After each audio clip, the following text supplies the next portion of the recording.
In the headlines, police in Zamfara repel bandit attack on Shinkafi town.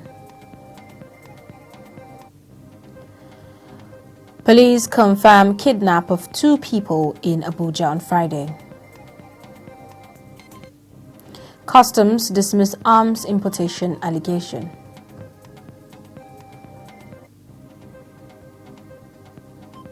And on the foreign scene, Afghan women forced into marriages at Kabul airport.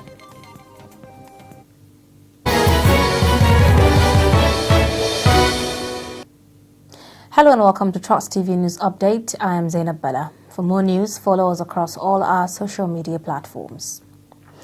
Police in Abuja confirmed abduction of 2 residents of Yongoji village in Kwali Area Council on Friday. Abdullahi Bender and his son Jibrin Abdullahi were abducted after 2 gunmen forcefully entered their house while other gunmen keep shooting into the air to scare neighbors.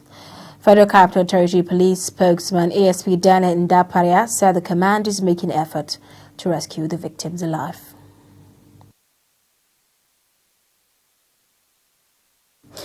Police tactical operatives, in collaboration with the other security agencies in Zamfara State, have repelled large number of armed bandits who attempted to attack Shinkafi town. The Command Public Relations Officer SP Mohammed Shehu said the bandits, who were from the camp of a notorious bandit kingpin Turji, were heavily engaged to a gun duel by the Joint Security Forces stationed in Shinkafi to safeguard the lives and properties of the communities. Trust TV correspondent Idris Jibril sent this update. While effort is intensified here in Zamfara State to rescue the 73 students abducted in Kaya town of Maradun local government area of the state, the State Police Command has confirmed that it has repelled attack by bandits in Shinkafi local government area of the state. The command's public relations officer confirmed that some bandits armed with dangerous weapons attempted to enter Shinkafi local government area of the state, but were repelled by the joint security forces comprises the military and the police themselves, and that one of the bandits was seriously injured and the rest have taken into the bush. He also confirmed that the State Police Commissioner has directed tactical units to continue pursuing these bandits with a view to apprehending them. So as it is now, the Zamfara State security are facing different kind of circumstances. In one hand, trying to rescue the 73 students that were abducted, and on the other hand, trying to see how they can be able to protect other communities away from these bandits. Military High Command on Thursday said it has handed over a total number of 565 Boko Haram terrorists, comprising 3 commanders, 5 cattle rustling specialists and their family members, out of the surrendered ones to the Borno State government in Maiduguri. Brigadier General Bernard Onyeko, the Acting Director, Defense Media Operations, while addressing journalists at Defense Headquarters in Abuja, said the terrorists were released to government for further management after thorough profiling. Onyeko also said that between August 12th and September 1st, more than 5,000 terrorists comprising foot soldiers and their commanders have surrendered with their families to troops of Operation Hat-and-Kay in Northeast Zone following the deployment of both kinetic and non-kinetic approaches. However, there are concerns over integration of the repentant Boko Haram fighters into the society without surrendering their arms and stringent profiling. Now, Vice President, Security and Safety, American University of Nigeria, Dr. Lionel Rollins, speaks to Trust TV via phone call. Well, it's a good one. We will have a bigger problem if we didn't accept those repentant people. We will definitely have a bigger problem from them. If we reject them, they will turn around, go right back to Boko Haram, or go join the bandits, or create their own Haram, because we know how to fight, and many of them have been living through that for years. On the other hand, if we bring them in, reintegrate them, and we stigmatize them, again, we would have lost it as well. So I would say it's not a bad idea to bring them in and to reintegrate them, to rehabilitate them, and to bring them back in society. It's not a bad thing at all. Nigeria would be better off if they were to do that. Nigeria Customs Service in Ogun State has warned Students Association in the state against peddling allegation of importation of arms and ammunition by men and officers of the service. Comptroller of the command, Peter Kolo, while briefing newsmen on the activities of the command at Idiroko border, challenged the Student Association to come up with any evidence against his men. The events in the last few days in Ogun State, in which some group of students allege importation of arms and ammunition through the command, is sad, embarrassing, and very unfortunate, portraying the indigenous and citizens of Ogun State in bad light, while recognizing and indeed commending the patriotic students among them whose voices prevail, resulting to call off of their planned protest. It is imperative to draw the attention of His Excellency, the Executive Governor of Ogun State, Prince Dapo Abiodun, members of the National and State Assemblies from the state, traditional rulers, authorities of tertiary institutions, and other respected opinion leaders in Ogun State to this emerging security threat. By their acts and actions, we suspect smugglers who can no longer have their ways are instigating activities that are capable of breaching public peace and good order being enjoyed presently in the state. Let me state that the campaign of calumny and blackmail against customs by this group or any other group and their sponsors will not dampen our morale or discourage our resolve to succeed in this battle against enemies of the state. We are not distracted, but remain resolute and focus on our anti-smuggling operations in the state.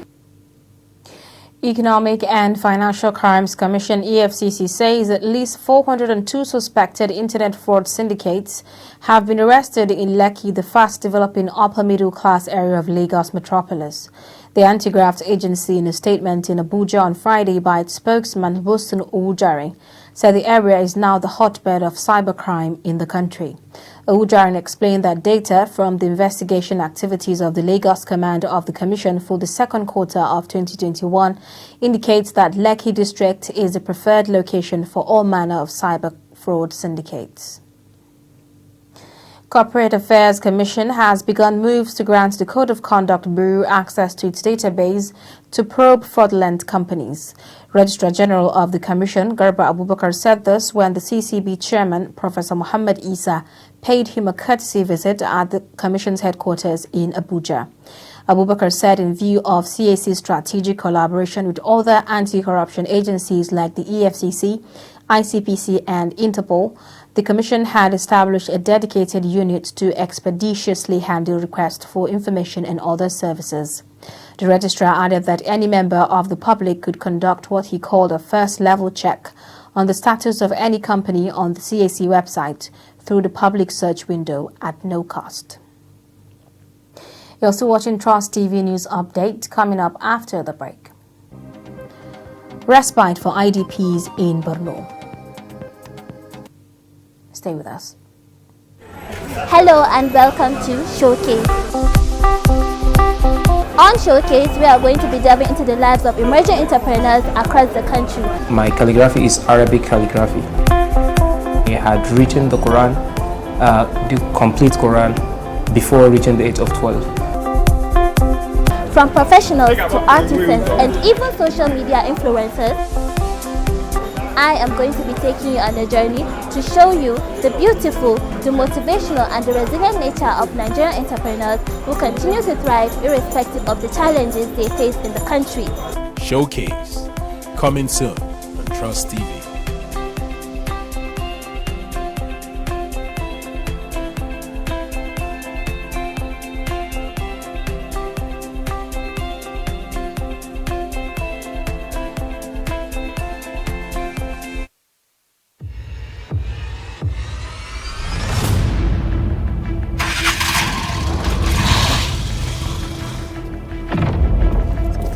Nice to see you, son. You got a 10-year-old son, a 12-year-old son. He's a chill boy. Yeah, and how did he get to that stage? You allowed it to happen. You allow it to fester. It's like a cancer. It's a failure of the family, a failure of the society, and a failure of governance. We are still going into some other hideouts to see if any apprehensions will be made tonight.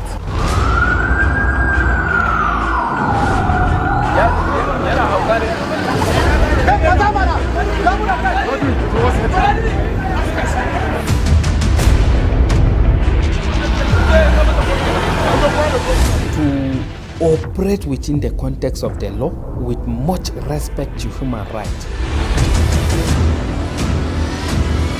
You will get them.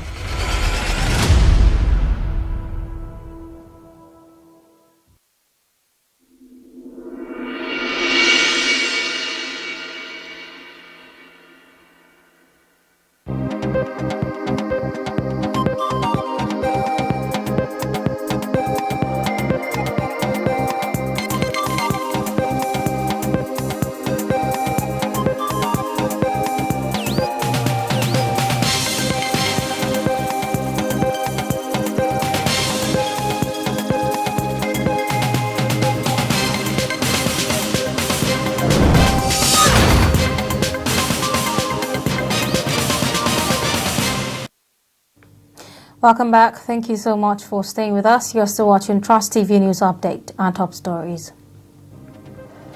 Police tactical operatives in collaboration with the other security agencies in Zamfara State have repelled large number of armed bandits who attempted to attack Shinkafi town. Police in Abuja confirm abduction of 2 residents of Yongoji village in Kwali Area Council on Friday. Still ahead, an Abuja-based lawyer, H.R. Tom, is happy with moves by the Nigeria Bar Association to sanction lawyers involved in any process that produces conflicting court orders. Chief Justice of Nigeria, Justice Ibrahim Itanko, had calls to summon chief judges of 5 states over the same issue. It's unfortunate. It goes to show what we do with national opportunity. The court is the common hope of the hope of the common man, and the courts are there to issue emphatic orders such as the ones that have been issued. It is not in the place of the court to deny anyone who approaches the court for an order of such, because orders were made to prevent further deprivity or infringement on rights of individuals or organizations. Therefore, anyone who approaches the court for an injunction, also bearing in mind the consequence that yes, I know that my right persists to have been breached, and I feel I need to stop it before subsequent court processes that follow. What the maker of our laws has done so, bearing in mind that those who are behind the operation of our laws are going to have conscience, and I sympathize with the judge. Let us take an instance in you and I. You go to court, seeking a court injunction preventing me from coming to your house, right? And then, I, on the other part, go to court because I know you're owing me. I go to the other court and say, please, I need to enter into this person's house because this person is owing me. I need to get something, of which I know that if I don't get it, my right would have been infringed upon. Are you telling me that the judge who has been mandated to listen to such a matter through empathy would not grant me such an order, knowing that 2 of them have issues of human rights abuse? Definitely the court will grant. But the thing is, these people who go to court seek this, because mind you, the judges may not be aware that such an injunction is existent. That you who is running to another court to seek for an injunction understands and knows that there is a pending injunction upon you. Now, Secretary of the All Progressive Congress Caretaker and Extraordinary Convention Planning Committee, John Akpan Udoidehe, and other members insist that APC local congresses would hold as scheduled. A High Court sitting in Asaba had stopped the scheduled APC Local Government Congress in Delta State, slated for September 4th, ordering members of the caretaker committee to stop parading themselves as such, pending determination of the substantive suit before it.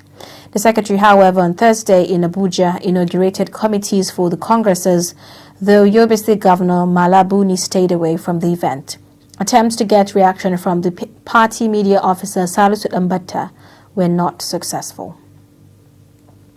Kaduna State Independent Electoral Commission has postponed the Saturday local council's election in 4 local government areas for security reasons.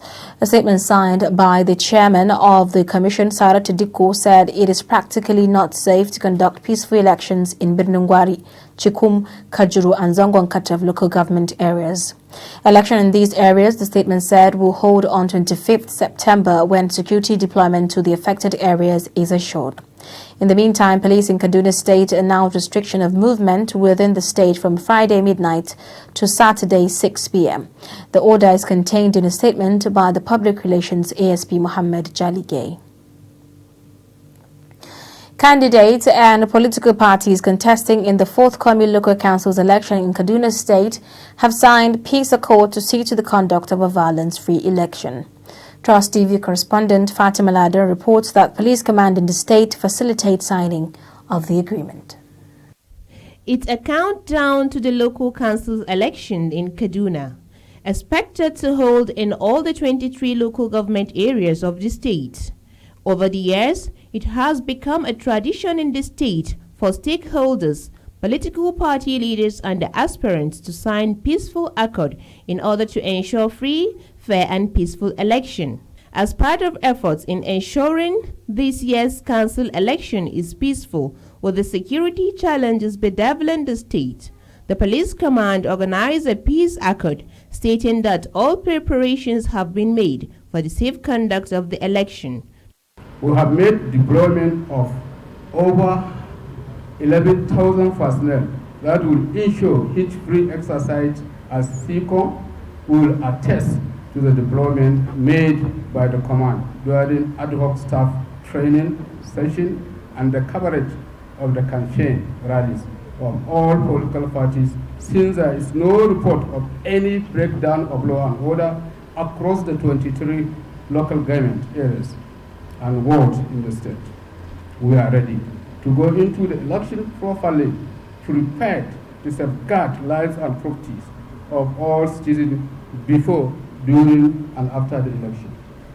On its part, the state electoral body saddled with the responsibility of conducting and supervising the election also says all is set for the election day. Each machine will print 10 copies of the result, 10 copies. Every security agent there will get a copy. Every party agent that is there representing his party candidate will get a copy. So even if we don't pray that anything will disappear, but you have a copy of the result, hold on to it. With all the assurances from both the security agencies and the electoral body, the political parties and the aspirants signed the peace accord, assuring of their support as an peaceful local council election in the state.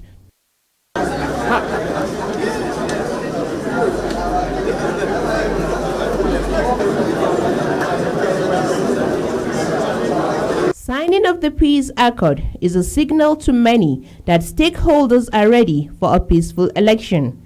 Fatima Saleh Laden, Trust TV News, Kaduna. Court of Appeal sitting in Abuja has declared Valentino Zigbo as the validly elected candidate of the People's Democratic Party (PDP) for the Anambra governorship election slated for November 6, 2021. A 3-man panel of justices led by the President of the Court of Appeal, Honorable Justice Monica Dongban, made the declaration on Friday following an appeal filed by Ozigbo. The court held that the appeal challenging the judgment of the Oka High Court, which barred him from parading himself as a PDP candidate in the coming election, had merit and was therefore allowed. It also set aside the decision of the lower court, declaring it null and void. Now, away from politics, Northeast Development Commission (NEDC) has handed over 1,000 housing units to Borno State government in a bid to cushion resettlement of displaced persons in Gwan community that was once ravaged by insurgency. The ceremony also witnessed the distribution of food and non-food items, commissioning of Maiduguri Teaching Hospital Burn Center, and foundation laying of 300-seater auditorium at the Violent Extremism Center in the University of Maiduguri. The housing estate project executed by the Northeast Development Commission are geared towards alleviating house deficiency, most especially for internally displaced persons in Borno State. Special dignitaries at the event commended the NEDC for the humanitarian intervention targeting women and children in the Northeast region. Which provides micro-interest-free loans that targets smallholder farmers, traders, enterprising youth, and women to support the poverty alleviation strategy of the federal government at the grassroots level. As we celebrate another great feat of giving hope to the hopeless and displaced people, I call on all the people of the Northeast, particularly the people of Borno, to give the governor the necessary support he deserves. The institutional building blocks have been laid to find a solution to this problem. As we always say, there is no development without peace, but there is no peace without development. But what I have learned in my over 3 decades in this business is that peace and development can only take place where you have strong institutions. Governor Omar Zulum, while recounting the numerous supports from the Commission, expressed delight that the support will bring succor to displaced communities. He revealed that all displaced persons will be resettled before the end of the year.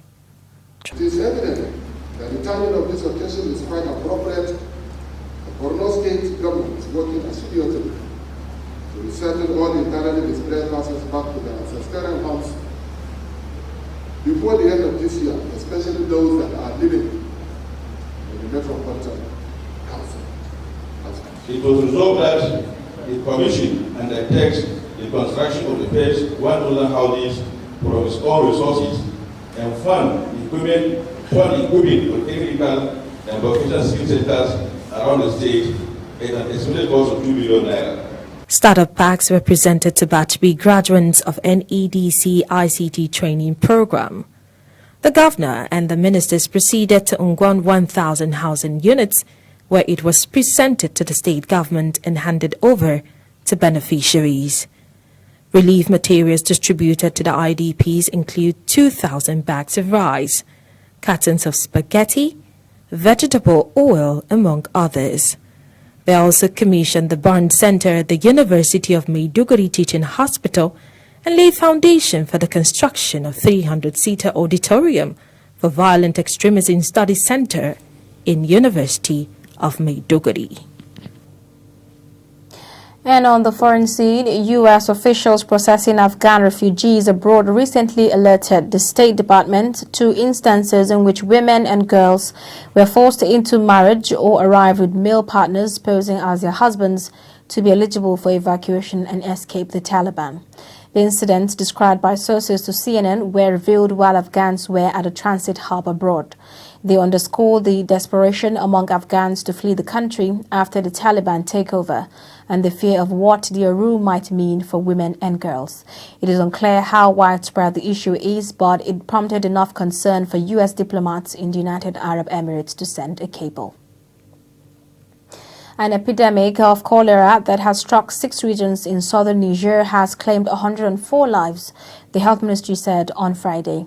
It reported that 2,874 cases of the waterborne disease had been recorded in the capital Niamey and 5 other regions of Maradi, Zindar, Dosso, Tahua, and Tilaberi. The toll as of August 19 stood at 35 fatalities out of 845 cases. But the number of deaths hit 104 on September 1st with a fatality rate of 4%, the health ministry said in a statement on Friday. Most infections are among people aged between 15 and 37. The authorities are working with Doctors Without Borders, the UN and EU on a prevention campaign, including disinfection of village wells and the distribution of water purification tablets. And in sports, Nigerian Super Eagle is slugging it out with Lone Stars of Liberia for Qatar World Cup 2022 qualification. The match is taking place in Teslim Balogun Stadium in Lagos. Reports reaching us indicate that Nigeria is currently loading by 2-0 with Kelechi Iheanacho on the score sheet.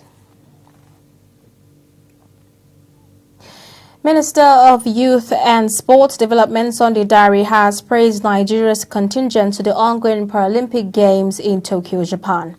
With 3 gold, 1 silver and 3 bronze medals, Team Nigeria dropped to the 3rd spot in Africa and 32nd overall on the medals table. Tunisia leads the continent's ranking in 26th position, while Algeria is in the 29th position. But the team recorded major successes during the Games, especially in the powerlifting event, where most of the medals were won and new world records set. 3 global or international competitions, from the Olympics to the World Championships in Nairobi, Kenya, and the Paralympics. And we have seen almost a total of 17 to 18 medals. That shows you that our sports in this country has hit a new trajectory, a trajectory in which we're going to will produce some of the best talents and athletes in the world. How do we sustain this? We have developed a model of public-private partnership. We have done a test run. We have seen they adopt an athlete, where about 20 athletes got between 10,000, 20,000 support. We have seen teams getting support. We're going to build on that. But we hope to be able to set up a program. Most of these people will put them on a definite program, not wait until there's a competition. That's 1. 2, we're going to have open trials. Some of them are growing old. We need new talents. In the next 2 weeks, we start open trials for 10 different sports, in which we go to Bayelsa, for instance, say, if you can swim, come out. You're in Nigeria, you can swim, come out.